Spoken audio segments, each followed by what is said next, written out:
Hello, good evening everyone. Welcome to you all on JNC platform. आज के new segment में हम कुछ नया टॉपिक सीखेंगे which is level of prevention. रोकथाम के स्तर. नॉर्मल क्या है, रोकथाम के स्तर ये मेनली क्या है कि यह सामुदायिक स्वास्थ्य सेवाओं में एक महत्वपूर्ण सेवाओं में से एक है ना. यानी जब भी हम कम्युनिटी लेवल या समुदाय स्तर पर किसी भी बीमारी का रोकथाम करते हैं तो कैसे करेंगे, कौन कौन से उसके स्तर होंगे, उसके बारे में हम डिस्कस करेंगे. और ये क्या है कि सामुदायिक स्वास्थ्य सेवाओं के लिए एक महत्वपूर्ण अवधारणा है कि अगर कोई भी हेल्थ केयर प्रोवाइडर सामुदायिक स्तर पर यानी कम्युनिटी लेवल पे क्या कर रहा है, हेल्थ प्रोवाइड करवा रहा है, हेल्थ सर्विस प्रोवाइड करवा रहा है, तो उसका एक इम्पॉर्टेंट कंसेप्ट क्या है कि लेवल ऑफ प्रिवेंशन यानी रोकथाम के स्तर. यानी किसी भी बीमारी को होने ही नहीं देना, या फिर अगर कोई बीमारी हो गई है तो उसको क्या करना, जल्दी उसका ट्रीटमेंट करना, उसका जल्दी उपचार करना. नेक्स्ट जो है, इसका उद्देश्य क्या है कि बीमारी और चोटों को रोकना एवं उनके प्रभाव को कम करना. मैंने क्या बोला कि नॉर्मल या फिर तो बीमारी होने ही नहीं देना, और या फिर अगर एक बार हो गई है तो उसके इफेक्ट को कम करना. नॉर्मल जो है, रोकथाम के स्तर को 3 श्रेणियों में विभाजित किया गया है. जो लेवल ऑफ प्रिवेंशन है वो मेनली सामुदायिक स्तर की बात करें तो 3 लेवल पर क्या किया गया है, इसको विभाजित किया गया है. एक तो फर्स्ट क्या है, प्राथमिक रोकथाम, या जिसको क्या बोलेंगे, प्राइमरी प्रिवेंशन. क्या बोलेंगे, प्राइमरी प्रिवेंशन. इसका मुख्य उद्देश्य बीमारियों को होने से पहले रोकना है. क्या लिखा हुआ है कि इसका जो मुख्य उद्देश्य है वो बीमारी को होने से पहले रोकना है. होने से पहले रोकना मतलब कि कोई बीमारी के जो रिस्क फैक्टर है ना, कोई भी बीमारी का, कोई भी बीमारी का रिस्क फैक्टर जो है वो हो ही ना.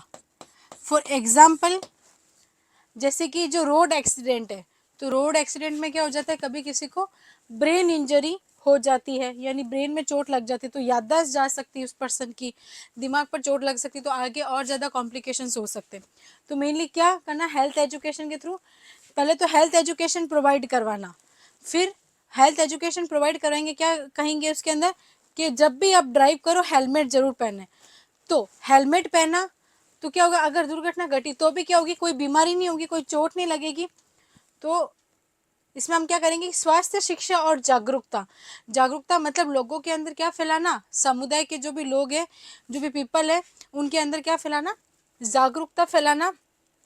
और स्वास्थ्य शिक्षा यानी हेल्थ एजुकेशन देना कि आप जो है कौन कौन से जो स्टेप्स को फॉलो करके बीमारी को होने से पहले क्या कर सकते हो, रोक सकते हो. क्या कर सकते हो, रोक सकते हो.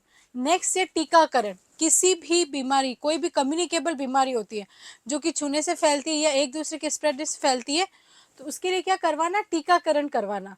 यानी प्रॉपर जो वैक्सीनेशन है ना, प्रॉपर वैक्सीनेशन करवाना किसी भी बीमारी के अगेंस्ट, किसी भी बीमारी के अगेंस्ट क्या करवाना, वैक्सीनेशन करवाना. वो भी किसके अंतर्गत आएगा, प्राथमिक रोकथाम के अंतर्गत आएगा. फिर आया स्वस्थ आहार.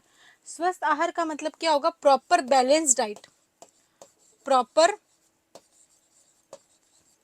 Balanced, proper balance diet. क्या करना, प्रॉपर बैलेंस डाइट लेना. अगर बैलेंस डाइट का मतलब क्या होता है, जिसके अंदर सारे जो न्यूट्रिएंट है वो एक सफिशिएंट अमाउंट में प्रेजेंट हो, एक सफिशिएंट अमाउंट के अंदर उपस्थित हो, जितना बॉडी को चाहिए. तो स्वस्थ आहार लेंगे तो क्या करेगी, वो इम्यूनिटी जो है, हमारा इम्यून सिस्टम उसको क्या करेगी, मजबूत करेगी. और क्या करना, व्यायाम यानी एक्सरसाइज करना. यानी जो बॉडी है उसको तंदुरुस्त रखने के लिए क्या चाहिए, एक्सरसाइज करनी चाहिए. तो एक्सरसाइज करना. और धूम्रपान और शराब पे रोकथाम. धूम्रपान और शराब पे रोकथाम, क्योंकि ये क्या है, जो भी स्मोकिंग है, अल्कोहल कंजप्शन है, ये सारा क्या है, या फिर जंक फूड है, बाहर का खाना, तो ये सारी क्या है, इन गलत हैबिट्स की वजह से क्या होती है, रिस्क बढ़ जाती है बीमारियों को होने की. तो ये सारी चीज़ें क्या करना, कम करना. कम मतलब रोकथाम, कम नहीं, बिल्कुल रोक देनी है. नेक्स्ट है द्वितीयक रोकथाम. सेकेंड प्रिवेंशन में क्या आएगा, इसका उद्देश्य बीमारियों का जल्दी पता लगाना और उनके प्रभाव को कम करना है। बीमारियों का जल्दी पता लगाना का मतलब क्या है कि अगर कहीं भी बॉडी में आपको कुछ एबनॉर्मलिटी, कुछ अलग सा दिखाई दे रहा है, फॉर एग्जांपल जैसे कि हम एक बीमारी का एग्जांपल लेते हैं कैंसर। तो कैंसर में क्या होता है, इसके जो रिस्क फैक्टर है वो होते हैं कॉशन नाम से। किसके नाम से, कॉशन। तो यानी change in wards and moles, या कई बॉडी पर क्या हो रही है, अनयूजुअल ब्लीडिंग हो रही है, या जो भी वाट मोल है उसके अंदर चेंजेस आ रहा है, और कोई घाव है जो जल्दी नहीं ठीक हो रहा है, ठीक है। और आई से मतलब कोई भी जो है इनडाइजेशन की प्रॉब्लम हो रही है, और ओ का मतलब ऑब्सेसिव जो है चेंजेस हो रहे है ना, लैगिंग कफ है। तो इन सब की वजह से क्या हो सकता है ये किसको इंडिकेट कर रहे हो, कैंसर को इंडिकेट कर रहे हो। किसको इंडिकेट कर रहे हो, कैंसर को इंडिकेट कर रहे हो। तो इन सब के लिए क्या करना है, आपको जल्दी से चेकअप करवाना है ताकि वो बीमारी आगे और नहीं बढ़े। नेक्स्ट क्या लिखा हुआ है, नियमित स्वास्थ्य जांच, यानी हर 6 महीने से क्या करना है, बॉडी का चेकअप करना है और उसका क्या करना है, ट्रीटमेंट करना है।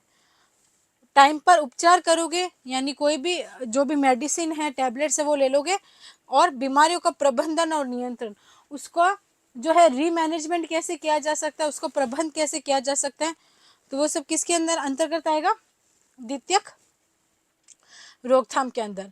नेक्स्ट आता है तृतीयक रोकथाम, यानी इसको अपन क्या बोल सकते हैं, टर्शरी प्रिवेंशन। क्या बोल सकते हैं, टर्शरी प्रिवेंशन। टर्शरी प्रिवेंशन में क्या होगा, मेनली तृतीयक रोकथाम में, कि इसका उद्देश्य व्यक्ति को सामान्य जीवन में वापस लाना है ना। इसका उद्देश्य क्या है, मेनली व्यक्ति को सामान्य जीवन में वापस लाना है।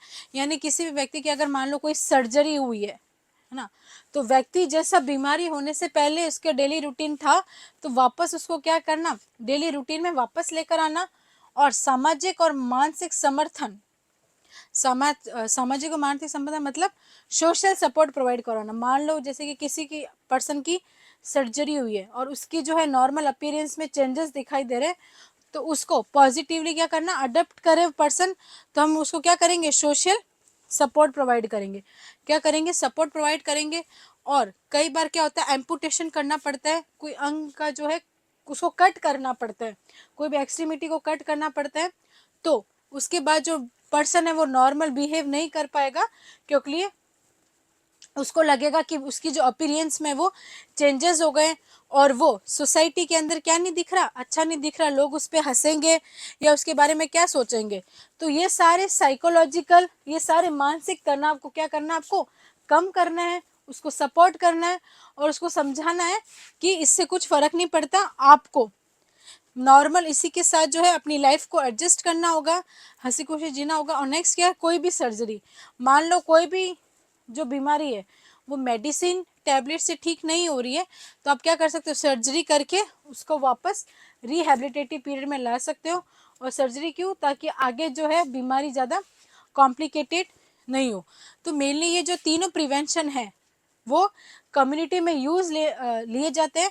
पहला प्रिवेंशन तो क्या है कि किसी भी बीमारी को होने देने से रोकने के लिए उसके रिस्क फैक्टर को डेवलप ही नहीं होने देना। फॉर एग्जांपल मलेरिया है, तो मलेरिया है तो ये मच्छरों द्वारा फैलता है, तो मच्छरदानी का उपयोग करना, या जो भी अपन लगाते हैं ऑल आउट वगैरह, उसको क्या करना, यूज़ करना, ताकि मच्छर ही नहीं हो गया। प्लस आसपास अपने सफाई रखना, साफ सफाई का ध्यान रखना। प्राथमिक उपचार में अपन कह सकते हैं साफ सफाई का ध्यान रखना, ताकि क्या नहीं हो, मच्छर नहीं पनपे, वहाँ पे गंदगी नहीं फैलेगी, तो मलेरिया डेंगू जैसी बीमारियां नहीं होगी। और कहीं भी आसपास अपने पानी जो है वो इकट्ठा नहीं होने देना, तो ये प्राथमिक उपचार है। द्वितीयक में क्या होगा कि कोई अगर एबनॉर्मलिटी दिखाई दे रही तो हाथों हाथ जो है जाकर के डॉक्टर को चेक करवाना, ठीक है।